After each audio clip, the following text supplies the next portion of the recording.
Hey, how's it going, guys? Andrew Garcia here. I'm excited to talk to you about how I broke into tech sales. It's a pretty cool story, and really, this is kind of a how I broke in, and really how I built the arena and how it came to be and what it is. And so, I'm here to talk to you as a former account executive at Salesforce. I was there for 4 years, generated over $10 million in revenue for Salesforce over that period of time, and sold to one of the biggest accounts in the entire world. So, with that, let's dive in. Let's start with the end. All right. So, I worked at Salesforce from 2020 to 2024. I broke in by using the techniques that I teach in the arena community. I found an opening. There was a buddy of mine who's in the Army who I knew from years ago. Who was like, hey man, we got an open position. I was like, cool. What do you think? You think I might be a good fit? He's like, dude, I think you'd be a great fit. You got to give it a shot. I was like, awesome. Give me the names of the other people on the team. Let me start reaching out to people and ask some good questions and figure out what the deal is on this particular team and find out some more information so I can impress the boss. He's like, perfect, let's go. And so he gave me names of the other folks on the team. I reached out to them, had some really good discussion with them.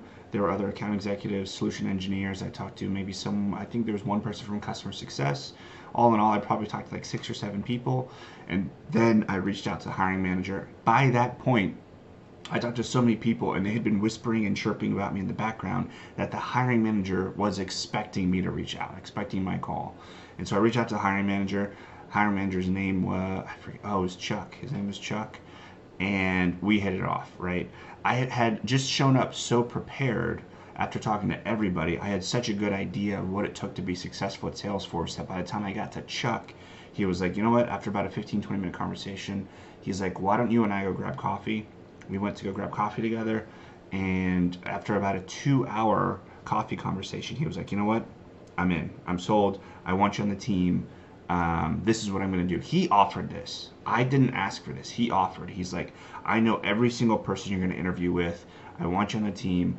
I'm going to help you before every single interview. You and I are going to do a prep call, and I'm going to make sure I give you everything I can to be successful in each and every interview. And I was like, really? He's like, absolutely, man. I need you on this team. I was like, cool, let's go. And so we did. Long story short, I ended up getting hired in a record time, like 4 weeks. From the day that I started talking to people to the day I started working at Salesforce, it was pretty quick. And I mean, people get hired in faster times, but I thought that was pretty fast.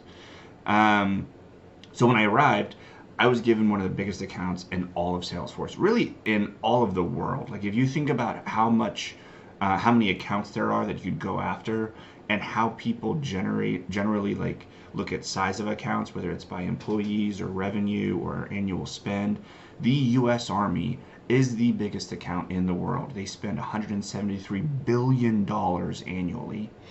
And so to be given the responsibility to go after one of the biggest accounts is no small thing.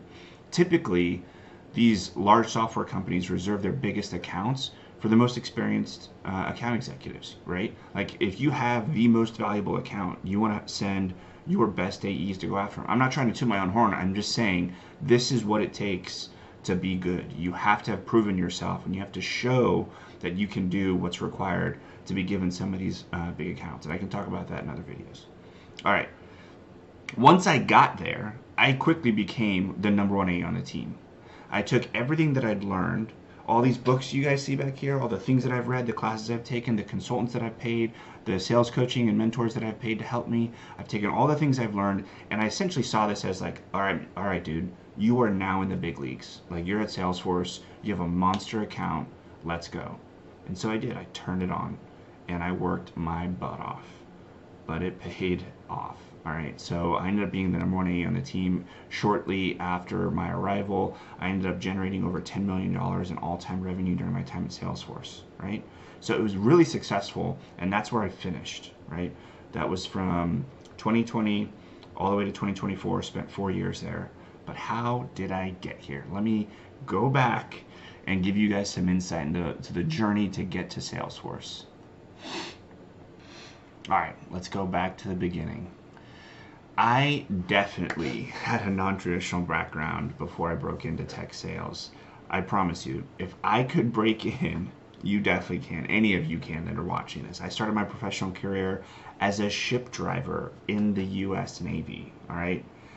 I mean, there couldn't be a career further from sales, right, than driving ships in the Navy. All right. Now, I did well during my time in the Navy. I took pride in being ranked first or second among my peers during every review cycle. We would get reviewed, and you essentially get stack ranked against all your peers. And what happens is at the end of that stack ranking, depending on who gets first, you essentially get your first choice for your next tour of duty. So everyone's vying for that first, second, third position, because then you get a better chance of being able to travel or go do the job that you want to do next. That's how they do it in the Navy. So if you get ranked first, you get first choice. Largely, you get your first pick on where you want to go next, whether you want to go, overseas or be deployed somewhere or stay local or whatever kind of job you want to do.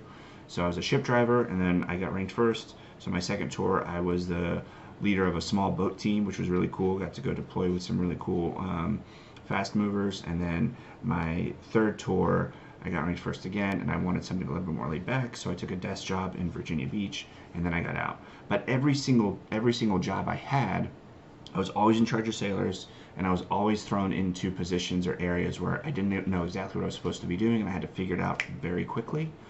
And I was always given less resources than I needed to get the job done. All right. So during my time in the Navy, I enjoyed it, but I also realized that I wanted more out of life. And I know that sounds super deep, right? But I'm being serious. There was just something, I don't know, just kind of pulling at my heartstrings a little bit, saying like, you can do more than this. Now, from the outsider's perspective, the Navy, the military, is the kind of job where it's extremely selfless, and it's an incredible honor, and all those things are true. But in spite of that, I still felt like there was something else I should be doing, like something more for me that I should be doing. There's somewhere else that I should be going to make a greater impact on the world and on people. And so I went looking, and I started talking to friends, and I finally decided to give tech sales a shot. So why I got in was not necessarily why I stayed. I got into tech sales, to be very honest, for the money, the competition, and the meritocracy. One of the biggest things I was tired of in the Navy was getting paid the same as the people who weren't really working that hard. True story, there are times where I would be up working on the ship, and some of my peers would seriously, be taking naps, like literally just sleeping in their beds, or not doing the things they were supposed to be doing to the extent they were supposed to be doing them, and I had to pick up the slack on a lot of times for other people, and that, kind of got annoying. It was one of the reasons why I got ranked first, because I was doing my job and other people's jobs. But then at the end of the year, the end of the month, at the end of every pay cycle, I was making just as much as these other guys, and I wanted to work in an environment where I would get paid based on my performance. All right. I also grew up, my entire life I was a competitive athlete, and I knew that I would thrive in a competitive environment. And so I also wanted to find a place where competition was common. Okay. I knew that if I was in an environment where it was competitive, it would give me an opportunity to really reach my full potential, and I wanted to see what that was like. And then finally, I wanted to bet on myself a little bit. I wanted to see what I was capable of. If I was capable of making the kind of money that I thought I was capable of making. And I knew that sales was one of the best places to try to figure that out. So these are some of the reasons why I got into tech sales. But what's interesting is this isn't why I stayed. I stayed because I realized that tech sales is not what people think it is. I realized that tech sales is all about solving very complex business problems. And I learned, something I learned about myself was, I loved solving complex business problems. And I'll get into that here now. So here's the truth about tech sales that a lot of people don't know until you do some research or you're actually in it yourself. Tech sales is the art and craft of solving complex business problems. Full stop. It's truly that simple. And I didn't know it until I started getting good at sales. But solving complex business problems was the best part of my job. What people think tech sales is like some like snake oil salesman or some like sleazy car salesman going out there just like slinging freaking tech. I don't even know what that means, like technology or licenses or hard drives. I don't know. That's not what it is. Okay? Tech sales is solving complex business problems with technology, with services, or with consulting. There's, or partners. There's a bunch of other things you can do, but those are the big ones. But the idea is, and maybe it's just a bad name. Maybe we're giving tech sales a bad name. Maybe it should be more strategic sales. But the idea is that there are people out there that are helping these large businesses make huge decisions about the direction they go and how it affects their bottom line, their top line at these businesses and these organizations. The Army, for example, is making huge decisions. Think about this. When the Army buys a new helicopter or a new tank, who do you think is helping them make those decisions? There are salespeople. There are salespeople that are responsible for selling tanks, for selling helicopters. They're called Northrop Grumman, Lockheed Martin.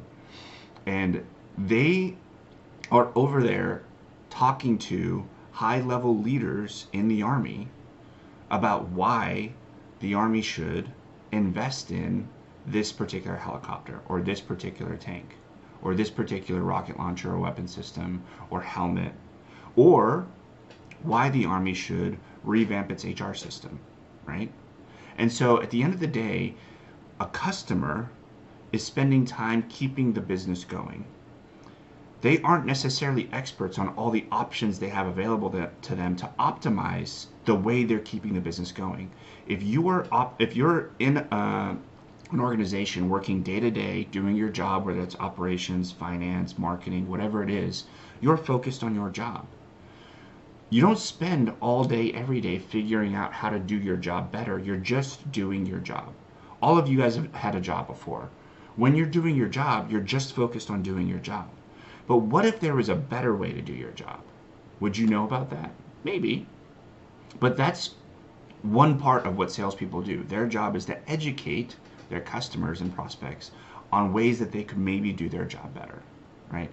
And what this actually equates to, if you really boil it down, is there are business problems that every business faces, and it takes a salesperson to go in and understand the business so well that they could articulate why the way they're doing things today isn't the best way to do it, and there's a better way.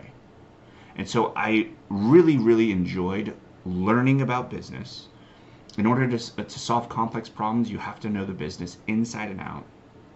And then learning how to get permission to solve business problems, because you can't just walk into the front door of Geico or the front door of Ford Motor Company, be like, hey guys, my name's Andrew, I'm here to solve your business problem. No. You have to get permission. You have to earn the right to have a seat at the table, and that's the other part of it.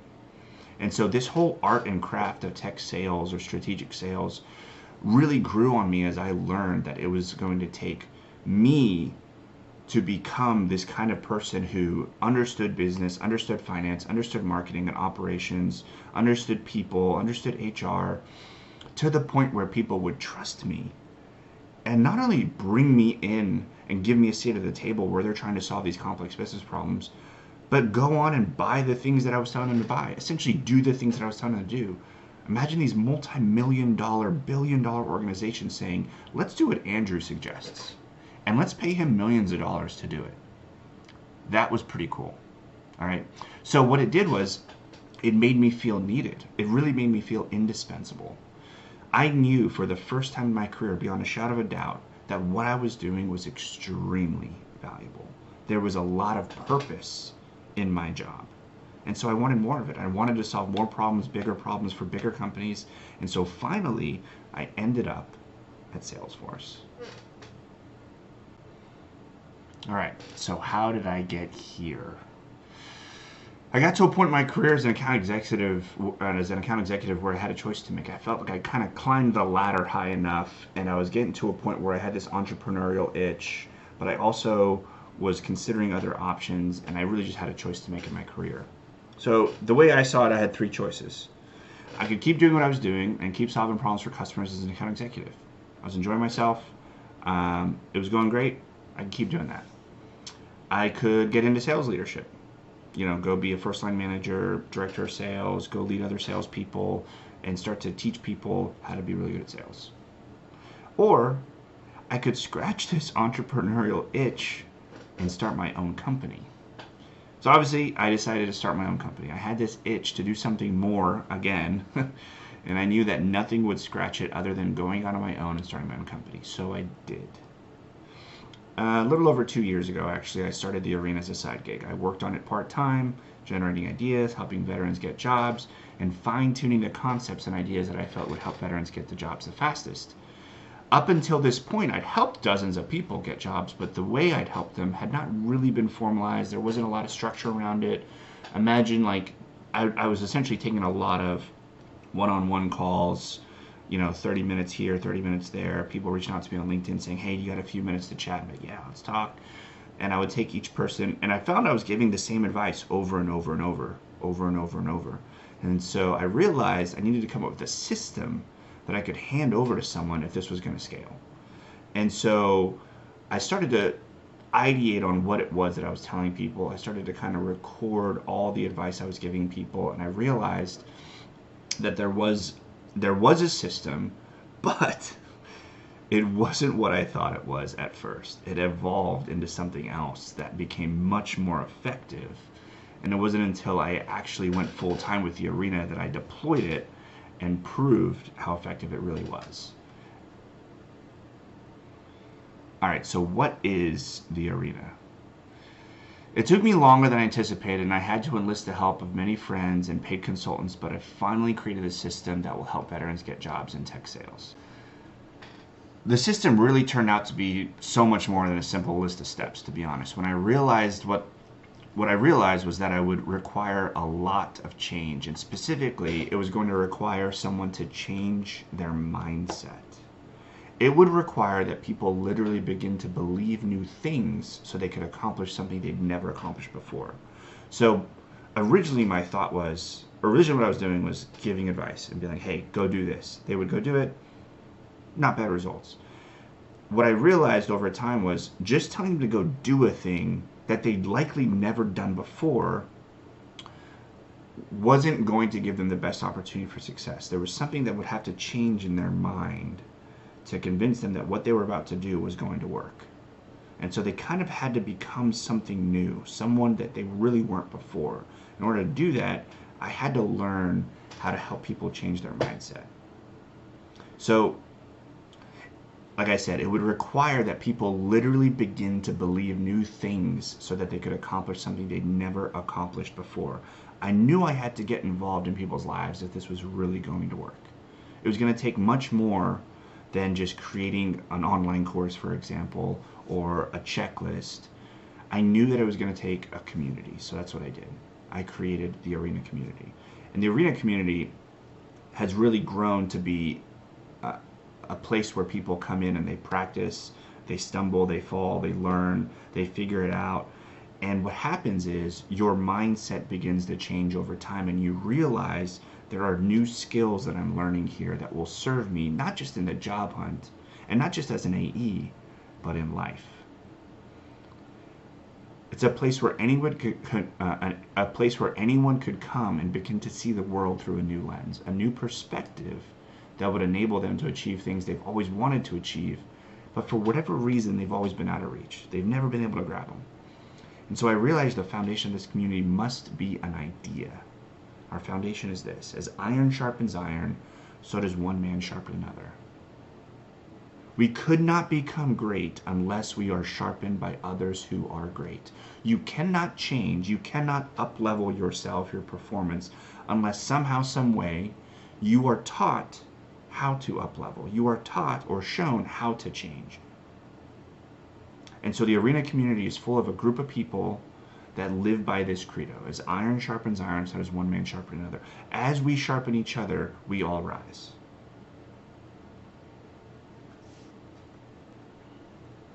So how I got into tech sales? I used my own advice. I reached out to future peers. I enlisted the help of friends that knew me. I asked really good questions. I did a lot of research. I practiced before interviews, and I had champions help me along the way. But what really helped, and I didn't realize this until later, was that I had already begun to develop a mindset that said, I can do this. I had already begun to develop the confidence in myself, the confidence that reassured me that I could go work at a company like this and I could provide value instantly. Because I had proven to myself over the years, I had stacked up so much proof that I could do hard things because I'd done so many hard things in the past. And what I learned was it's important to remember the things that I had done and remember them frequently, recollect them frequently, bring them to the front of my brain frequently, so that when new hard things came ahead of me that maybe I hadn't faced before in that specific way, I was able to lean on memories of how I'd overcome obstacles in the past.